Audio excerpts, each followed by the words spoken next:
Supreme court ने आधार card पर अहम टिप्पणी की है। अदालत ने ये डायरेक्शंस दिए हैं, निर्देश दिया है कि बिहार एसआईआर प्रक्रिया में मतदाताओं को शामिल करने के लिए आधार कार्ड को 12वें दस्तावेज के रूप में स्वीकार किया जाए। साथ ही सुप्रीम कोर्ट ने यह भी साफ कर दिया है कि आधार किसी भी नागरिकता का प्रमाण नहीं है। सुप्रीम कोर्ट ने चुनाव आयोग को यह आदेश दिया है कि वो आधार से जुड़े स्पष्ट दिशा निर्देश अपने तमाम ऑफिसर्स तक पहुंचाएं।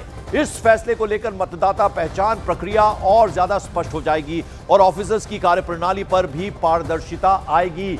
तो शंकर आनंद हमारे सहयोगी इस वक्त हमारे साथ जुड़े। शंकर, और क्या टिप्पणी की है सुप्रीम कोर्ट ने?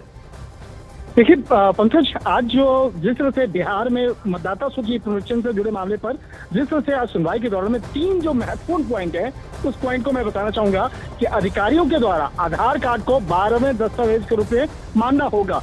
अब तक 11 दस्तावेज के बारे में जिक्र हो रहा था, लेकिन आज की जो सुनवाई हुई, सुनवाई के दौरान में तमाम दलीलों को कोर्ट के सामने रखा गया और कोर्ट ने आज इस मामले पर एक जो बड़ा निर्देश दिया है कि अब वो 11 के बाद अब 12वें दस्तावेज के तौर पर आधार को माना जाएगा। इसके साथ ही आधार कार्ड की जो प्रामाणिकता और वास्तविकता की जांच करने का अधिकार भी अधिकारियों को होगा। कई बार देखने को मिलता है कि आधार कार्ड फर्जी है, तो जब चुनाव के वक्त में अगर कोई अधिकारी चाहे तो किसी भी शख्स का जो मतदाता है उसका पहचान पत्र को देख सकता है, जांच सकता है और जरूरत पड़ने पर उसके खिलाफ एक्शन भी ले सकता है। यानी कि ऐसा भी होगा कि अगर चुनाव के वक्त में कोई व्यक्ति फर्जी आधार कार्ड लेकर आता है और उसको दिखाने का प्रयास करता है तो उसी वक्त में उसके खिलाफ कानूनी प्रक्रिया के तहत एफआईआर भी रजिस्टर कराया जा सकता है।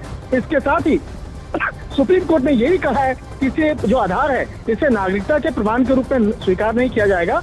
और इस मामले में जो स्पष्ट तौर पर कह दिया गया है कि हाँ, एक पहचान पत्र के तौर पर आप जरूर 12वें दस्तावेज के तौर पर आप उसे पेश कर सकते हैं, दिखा सकते हैं। निश्चित तौर पे आज सुप्रीम कोर्ट में एक बहुत महत्वपूर्ण जो आज कहा जा सकता है दिशा निर्देश जो है कोर्ट के द्वारा आज दिया गया है और चुनाव आयोग लगातार इस मामले पर हालांकि अपनी बात को रखने का प्रयास कर रहा था, लेकिन कहीं न कहीं एक जो कहा जा सकता है कि उन लोगों के लिए एक बड़ा एक फायदा होगा जो जिनके पास आधार है लेकिन उनके पास अन्य दस्तावेज नहीं थे।